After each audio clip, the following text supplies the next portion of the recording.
Ang mga Pinoy walay hunong sa pagdiskubre sa ilang mga kaugalingon para lang mapakita ug mapaguwa ang ilang mga tinaguang abilidad ug talento ngadto sa mga katawhan.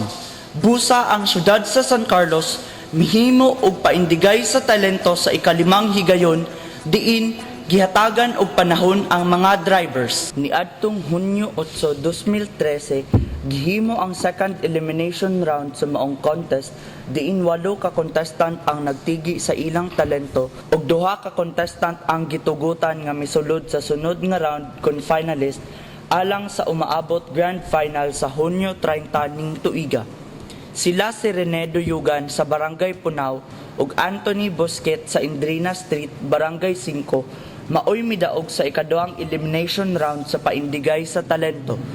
Pulos nakadawat og tag-1,000 ka pesos og token ang matag-usa kanila bilang premyo. Ang mga wala mapalari nga midaog nahatagan og tag 300 pesos og token isip consolation prizes. Ang mga hurado sa maong contest nga mao sila si Rizalyn Carmona, Jessie Lee Ibanez nga pulos nagtrabaho sa Bank of the Philippine Island ug si June Cortez, usa ka presidente sa San Carlos Mountain Bikers Association.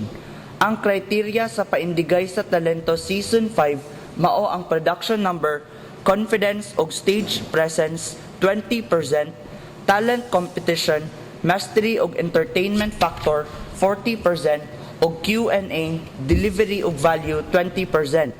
Sa Hunyo 30, 2013, adlaw nga Domingo ang katapusan sangka sa nasangpit nga contest ug ang miguwang kampyon makadawat og 1 ka unit nga pedicab gikan sa ang kasangga party list ug may cash nga 10,000 pesos. Pagasundan sa first runner-up nga makadawat og 7,000 pesos ug ang second runner-up 5,000 pesos. Ang mga mawigit nga contestants makadawat gihapon og tag 2,000 pesos isip consolation prizes.